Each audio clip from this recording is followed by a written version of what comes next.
Hi everyone. In this video, I wanted to highlight one growth stock down 55% off its high that you might regret missing out on this dip here.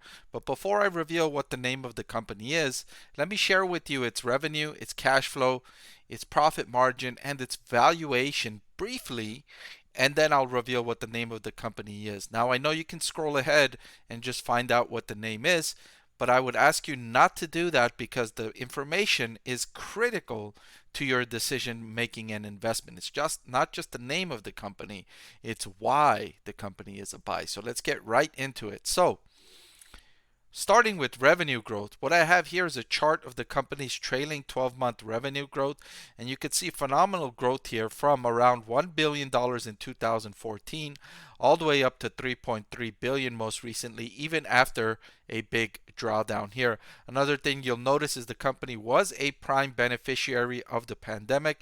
As people were spending more time at home, they were buying more physical goods for their homes, which this company strongly benefited from.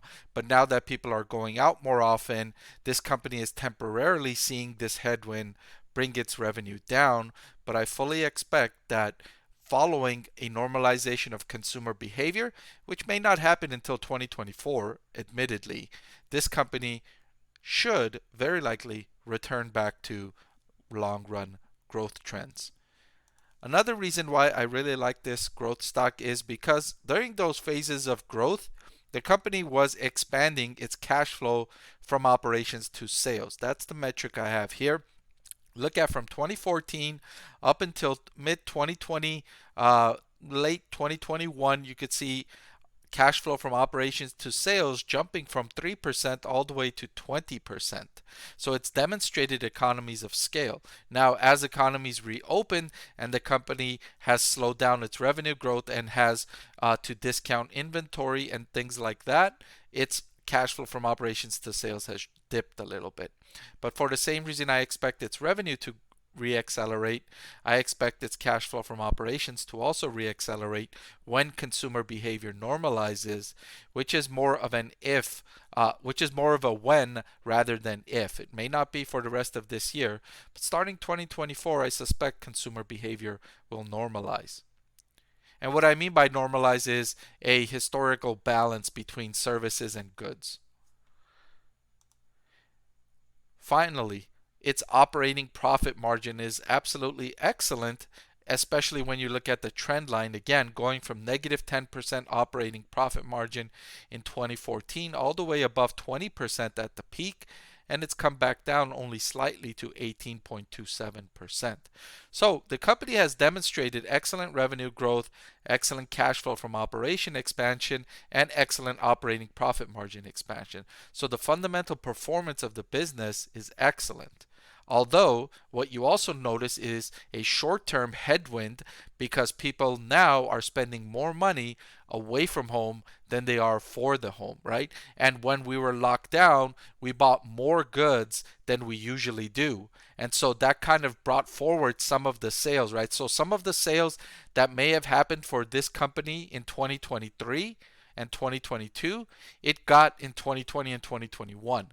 So there's a bit of a gap here in 2022 and 2023, which is why revenue has come back and all of its metrics has come back, but those are likely to rebound in the foreseeable future.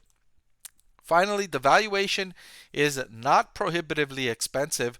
What I have here is a chart of its forward price to earnings ratio at 24.4. Now, it's not cheap, but for a company that's growing revenue the way it is, the way it's growing its cash flow, the way it's growing its operating profit margin, those fundamental metrics are excellent. So it's a premium business that deserves a premium valuation.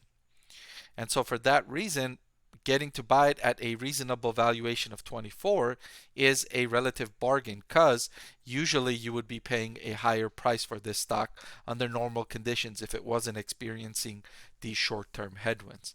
So what is the name of this company? It is RH, formerly known as Restoration Hardware.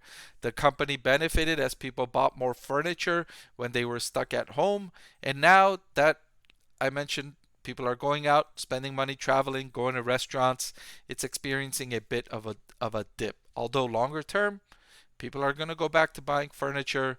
People are going to upgrade their homes, and this company, RH, will benefit as a result.